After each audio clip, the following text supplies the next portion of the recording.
Hello my dear students, कैसे हैं आप सब। आज की क्लास में हम डिस्कस करेंगे क्या होते हैं डाइलेक्ट्रिक सब्सटेंस, क्या है difference between dielectric substance and conductors. ऐसा क्या होता है डाइलेक्ट्रिक सब्सटेंस में जो net electric field dielectric substance में रिड्यूस हो जाता है जब हम डाइलेक्ट्रिक सब्सटेंस को प्लेस करते हैं एक्सटर्नल फील्ड में। So let's start.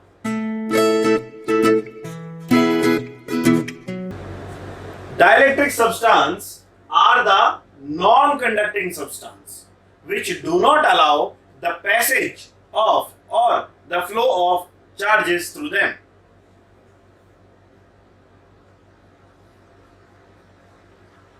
Non-conducting substance which do not allow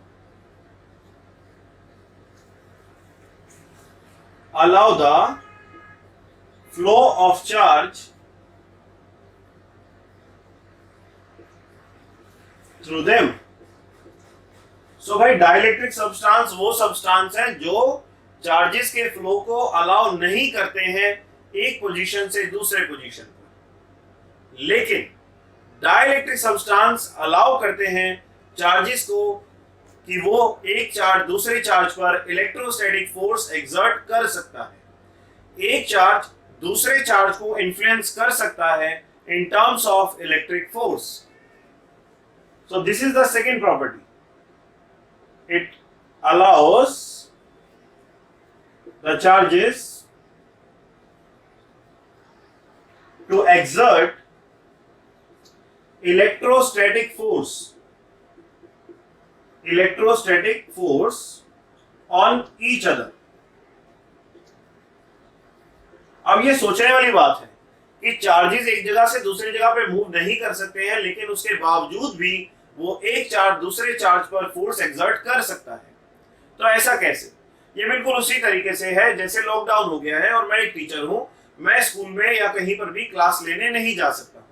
it means I am not allowed to move in the society, but I can influence the students, I can make the students to learn by the help of digitalization। Technology की help से मैं अपने students को influence कर सकता हूं जबकि मैं अपने होम में हूं, घर में हूं। तो बिल्कुल ऐसा ही यहां पर होता है, चार्जेस का एक जगह से दूसरी जगह पे जाना अलाउड नहीं है, लेकिन वो एक ही जगह से दूसरे चार्जेस को इन्फ्लुएंस कर सकते हैं इन टर्म्स ऑफ इलेक्ट्रोस्टैटिक फोर्स और इलेक्ट्रिक फील्ड। अब दिमाग में हमारे सवाल आता है कि क्या डिफरेंस है कंडक्टर में और डाइलेक्ट्रिक सब्सटेंस में। तो पहला डिफरेंस तो यही आ गया कि कंडक्टर में चार्जेस का फ्लो अलाउड है और डाइलेक्ट्रिक सब्सटेंस में चार्जेस का फ्लो अलाउड नहीं है। दूसरा डिफरेंस, कंडक्टर्स को जब भी आप एक्सटर्नल अप्लाइड इलेक्ट्रिक फील्ड में प्लेस करेंगे तो कंडक्टर के अंदर नेट हमेशा जीरो हो जाता है। This is the basic property of the conductor. Whenever we place any conductor in the presence of external electric field, the net electric field inside the conductor become zero। क्योंकि जब आपने external electric field apply किया तो मान लेते हैं यहाँ पर पॉजिटिवली चार्ज प्लेट है, यहाँ पर नेगेटिवली चार्ज प्लेट है, इसकी surface charge density plus sigma है, इसकी surface charge density minus sigma है। इलेक्ट्रिक फील्ड लाइन पॉजिटिव से नेगेटिव जाएंगी, जितने भी इलेक्ट्रॉन्स हैं वो इस साइड में लेफ्ट साइड में शिफ्ट हो जाएंगे और यहां पर पॉजिटिव वैकेंसीज क्रिएट हो जाएंगी। ऐसा ही होता है। सो इलेक्ट्रिक फील्ड की जो डायरेक्शन है इनसाइड द कंडक्टर, वो direction external applied electric field के अपोजिट होगी। ये डायरेक्शन किसकी है? इंड्यूस्ड इलेक्ट्रिक फील्ड की, या फिर इसका दूसरा नाम क्या है? Polarised electric field. कंडक्टर के अंदर एक्सटर्नल अप्लाइड इलेक्ट्रिक फील्ड का मैग्नीट्यूड और इंड्यूस्ड इलेक्ट्रिक फील्ड का मैग्नीट्यूड, दोनों के मैग्नीट्यूड हमेशा सेम होते हैं क्योंकि कंडक्टर्स में enormous amount of free electrons होते हैं। जब कंडक्टर्स में enormous number of free electrons होते हैं जिसकी वजह से जो भी आप इलेक्ट्रिक फील्ड अप्लाई कर दीजिए उसके इक्वल अमाउंट का, इक्वल मैग्नीट्यूड का इलेक्ट्रिक फील्ड इंड्यूस हो जाता है in the opposite direction of applied electric field. अब यहां पर अप्लाइड इलेक्ट्रिक फील्ड और इंड्यूस्ड इलेक्ट्रिक फील्ड दोनों की डायरेक्शन क्या है? अपोजिट है। अपोजिट है तो क्या करेंगे? कैंसिल करेंगे। अगर हम यहां पर नेट इलेक्ट्रिक फील्ड निकालें इनसाइड द कंडक्टर तो वो वैल्यू हमें क्या मिलेगी? 0, क्योंकि उसके लिए हम क्या करेंगे? E naught minus EI। Applied electric field में से इंड्यूस्ड इलेक्ट्रिक फील्ड माइनस करेंगे, लेकिन इंड्यूस्ड इलेक्ट्रिक फील्ड और अप्लाइड इलेक्ट्रिक फील्ड दोनों क्या है? इक्वल है। और इक्वल वैल्यूज को जब आप माइनस करते हो तो रिजल्ट क्या आता है? 0 आता है। इसका मतलब ये हुआ कि कंडक्टर्स के अंदर नेट इलेक्ट्रिक फील्ड की वैल्यू 0 होती है, बट डाइलेक्ट्रिक सब्सटेंस में ऐसा नहीं है। डाइलेक्ट्रिक सब्सटेंस में कभी भी नेट इलेक्ट्रिक फील्ड की वैल्यू 0 नहीं होगी। डाइलेक्ट्रिक सब्सटेंस में कभी भी नेट इलेक्ट्रिक फील्ड की वैल्यू 0 नहीं होती है। वैल्यू कम हो जाएगी। आपका जो नेट इलेक्ट्रिक फील्ड है, अगर हम उसे अप्लाइड इलेक्ट्रिक फील्ड से कंपेयर करेंगे तो नेट इलेक्ट्रिक फील्ड की वैल्यू हमेशा एक्सटर्नल अप्लाइड इलेक्ट्रिक फील्ड से कम होगी, रिड्यूस हो जाएगी। एक डिफरेंस ये भी है कंडक्टर और डाइलेक्ट्रिक सब्सटेंस में। तो आज की क्लास का हमारा यही मेन टारगेट है कि कैसे net electric field dielectric substance में रिड्यूस होता है।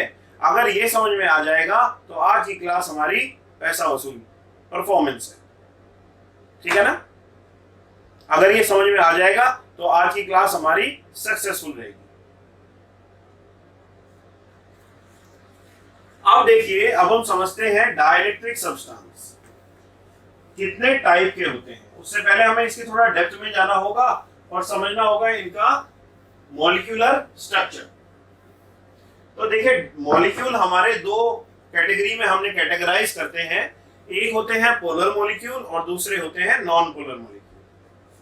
तो पहले मैं आपको मॉलिक्यूल्स के बारे में बता देता हूं, उसके बाद हम वापस आएंगे पोलर और non polar dielectric substance. Molecule दो टाइप के हैं, एक होते हैं पोलर मॉलिक्यूल और दूसरे हैं नॉन पोलर मॉलिक्यूल। केमिस्ट्री में भी आपने स्टडी किया होगा। पोलर मॉलिक्यूल वो मॉलिक्यूल होते हैं जिनमें पॉजिटिव और नेगेटिव चार्जेस का सेंटर ऑफ मास एक ही पॉइंट पर कोइंसाइड नहीं करता है। अगर centre of mass, if the centre of mass of positive charges and negative charges do not coincide, then the molecule is called polar molecule. And if the center of mass of positive charge and negative charge coincides, then it is non-polar molecule. तो structure ऐसा बनेगा। देखिए, मैंने आपसे कहा कि यहां पर centre of mass of positive charges and negative charges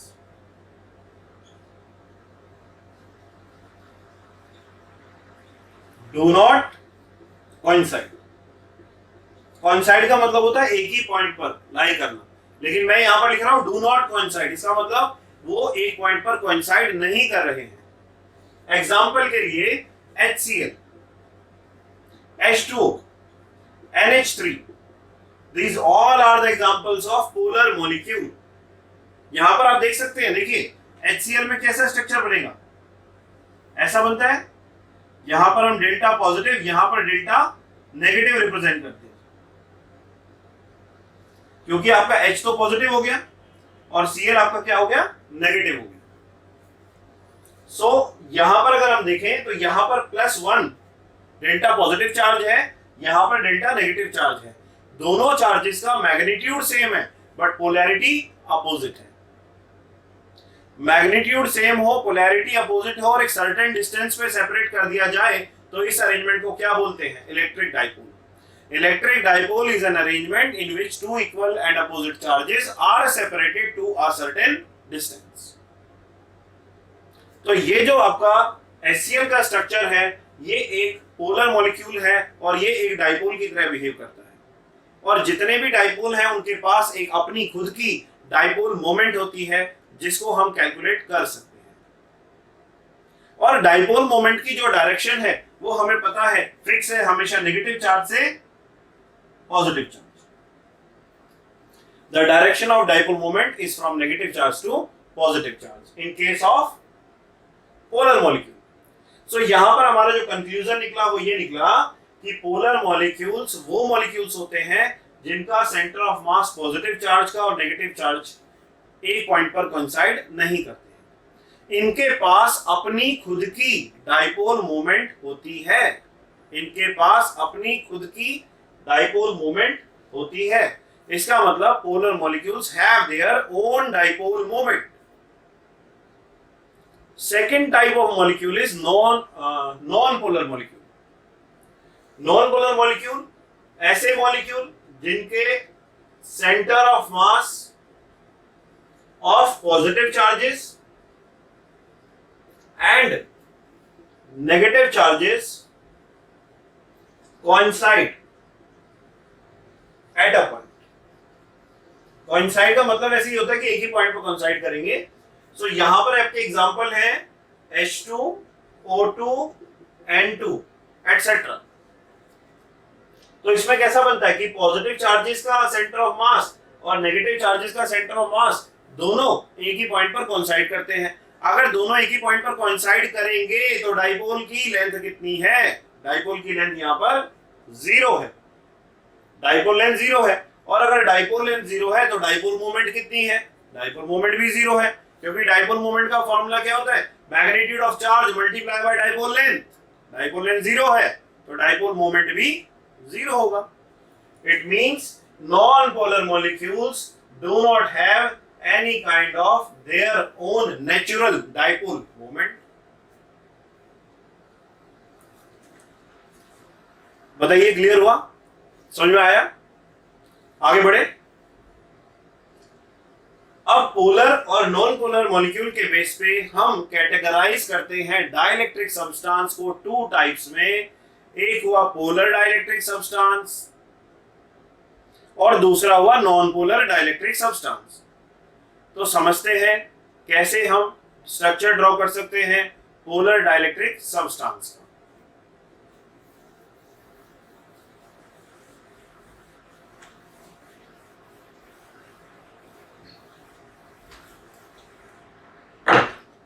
तो पहले हम बात कर लेते हैं पोलर डाइलेक्ट्रिक सब्सटेंस की। Polar dielectric substance. तो देखिए, जो पोलर डाइलेक्ट्रिक सब्सटेंस होता है इसमें जो आपके पोलर मॉलिक्यूल्स हैं वो इस तरीके से रैंडमली ओरिएंटेड होते हैं।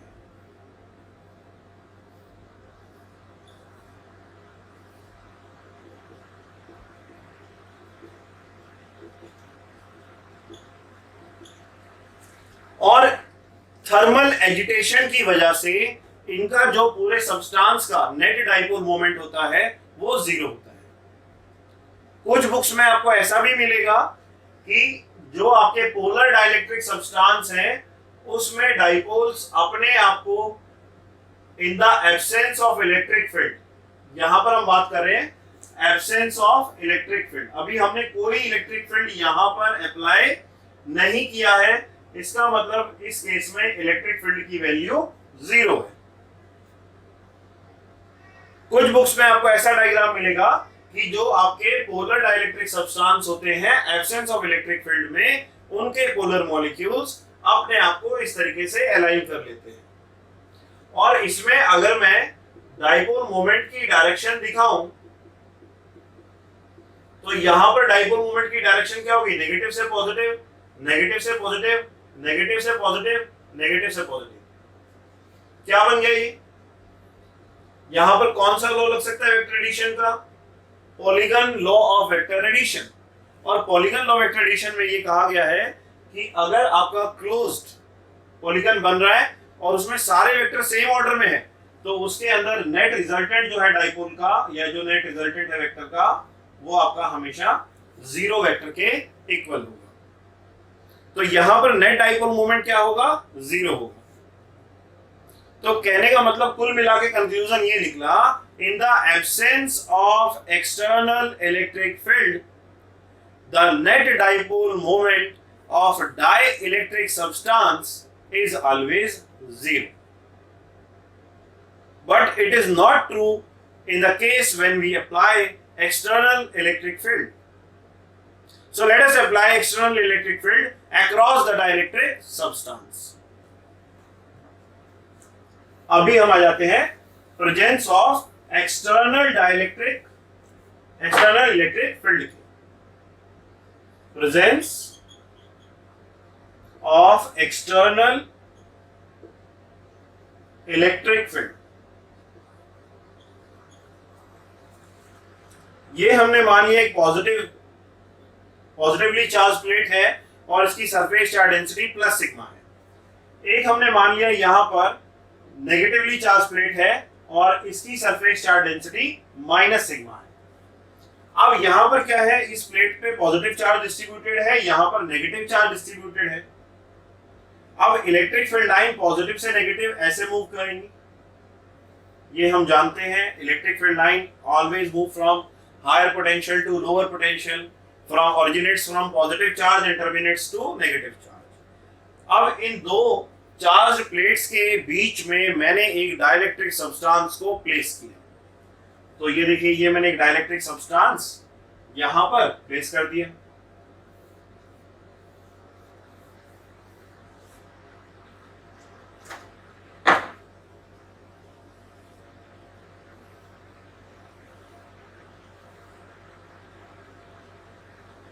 अब डाइलेक्ट्रिक सब्सटेंस हमने प्लेस किया, और जब डाइलेक्ट्रिक सब्सटेंस को हम प्लेस करेंगे in the presence of external electric field, तो उसके अंदर जितने भी आपके मॉलिक्यूल्स हैं, पोलर मॉलिक्यूल्स हैं, वो अपने आप को रीओरिएंट करते हैं according to the direction of external applied electric field. तो इसमें जो आपके पोलर मॉलिक्यूल्स हैं वो अपने आप को रीओरिएंट कर लेंगे लाइक दिस।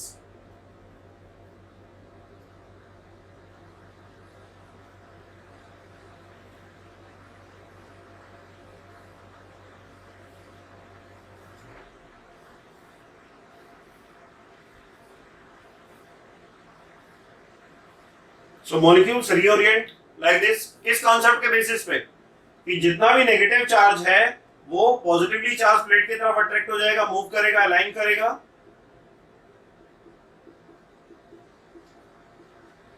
और जितना भी पॉजिटिव चार्ज है वो in the direction of applied electric field move करेगा। ऐसा ही होता है ना, पॉजिटिव चार्ज हमेशा अप्लाइड इलेक्ट्रिक फील्ड की डायरेक्शन में मूव करता है, उसके अलोंग मूव करता है, और नेगेटिव चार्ज हमेशा आपके इलेक्ट्रिक फील्ड के अगेंस्ट में मूव करता है। सो यहां पर ये हमारा जो है डाइपोल्स ने अपने आप को, जो डाइपोल्स है, जो पोलर मॉलिक्यूल्स है, उन्होंने अपने आप को इस तरीके से अलाइन किया। अब ये वाला जो पार्ट है बीच का, जिसको मैं डॉटेड लाइन से ड्रॉ कर रहा हूं, यहां पर ये पॉजिटिव और नेगेटिव चार्ज एक दूसरे को न्यूट्रलाइज कर देंगे। जब ये न्यूट्रलाइज कर देंगे तो इनकी वजह से जो यहाँ पर इलेक्ट्रिक फील्ड है वो जीरो हो गया। लेकिन आप देखिए, जो इस डाइलेक्ट्रिक सब्सटेंस का लेफ्ट फेस है, ये क्या हो गया, इट बिकम्स नेगेटिवली चार्ज, और जो राइट फेस है इट बिकम्स पॉजिटिवली चार्ज। सो यहां पर जो ये फिनोमेना हुआ है, इस फिनोमेना को क्या बोलते हैं, चार्जेस का इंड्यूस होना, इंडक्शन ऑफ चार्जेस। क्या होता है induction of charges? That is separation of charges. यहां पर हमने क्या किया है, नेगेटिव चार्जेस को लेफ्ट फेस पर और पॉजिटिव चार्जेस को राइट फेस पर सेपरेट कर दिया। अब यहां पर जो चार्ज इंड्यूस हुए हैं उनकी वजह से इलेक्ट्रिक फील्ड इंड्यूस होगा, और उस इलेक्ट्रिक फील्ड की जो डायरेक्शन है, इंड्यूस्ड इलेक्ट्रिक फील्ड की जो डायरेक्शन है वो ये होगी, और हम इसको रिप्रेजेंट करेंगे सिंबल EI से, EI से। और जो हमने एक्सटर्नल फील्ड अप्लाई किया है वो क्या है, E नॉट, E नॉट। तो एक्सटर्नल इलेक्ट्रिक फील्ड की जो डायरेक्शन है वो ये है, दैट इज E नॉट, और जो आपके अंदर इसमें इंड्यूस हुआ इलेक्ट्रिक फील्ड उसकी डायरेक्शन अपोजिट है अप्लाइड एक्सटर्नल फील्ड की। तो net electric field inside the dielectric substance क्या होगा, that is E naught minus EI। E net is equal to E naught minus EI। अब यहां पर आपका EI E नॉट के इक्वल नहीं होता है, माइनस क्यों किया समझ में आ गया ना, क्योंकि डायरेक्शन क्या है, अपोजिट है। लेकिन जो ई नॉट है वो ई आई के इक्वल यहाँ पर नहीं होता है जैसा कि कंडक्टर्स में होता है।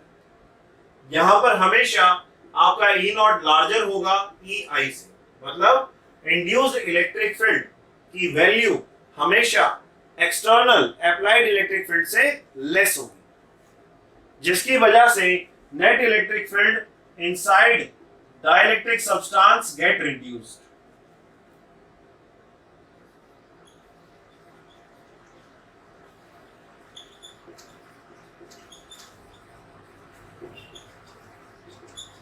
Gets reduced. सो ऐसे हमने देखा कि dielectric substance, polar dielectric substance को अगर हमने एक्सटर्नल फील्ड में प्लेस किया तो वहां पर नेट इलेक्ट्रिक फील्ड क्या हो जाएगा, रिड्यूस हो जाएगा। बहुत बड़ा रोल है डाइलेक्ट्रिक सब्सटेंस का कैपेसिटर टॉपिक में, क्योंकि डाइलेक्ट्रिक सब्सटेंस का काम क्या है, इलेक्ट्रिक फील्ड को रिड्यूस करना, और इलेक्ट्रिक फील्ड को रिड्यूस करके आप पोटेंशियल को भी रिड्यूस कर सकते हैं, और पोटेंशियल को रिड्यूस करके आप कैपेसिटेंस इंक्रीज कर सकते हैं। वो हम डिस्कस करेंगे नेक्स्ट टॉपिक में, कैपेसिटर में, ठीक है ना। अभी हम बात करते हैं इसके नेक्स्ट टॉपिक की, that is non polar dielectric substance. तो नॉन पोलर डाइलेक्ट्रिक सब्सटेंस में हमारे जो मॉलिक्यूल्स होंगे वो नॉन पोलर होंगे, और नॉन पोलर मॉलिक्यूल्स का नेट डाइपोल मोमेंट 0 होता है। लेकिन जब आप नॉन पोलर मॉलिक्यूल्स को या नॉन पोलर डाइलेक्ट्रिक सब्सटेंस को एक्सटर्नल फील्ड में प्लेस करते हैं तो जो नॉन पोलर मॉलिक्यूल्स हैं वो अपने आप को रीओरिएंट कर लेते हैं, रीअलाइन कर लेते हैं, स्ट्रेच कर लेते हैं। कैसे? देखिए, ये एक नॉन पोलर मॉलिक्यूल है।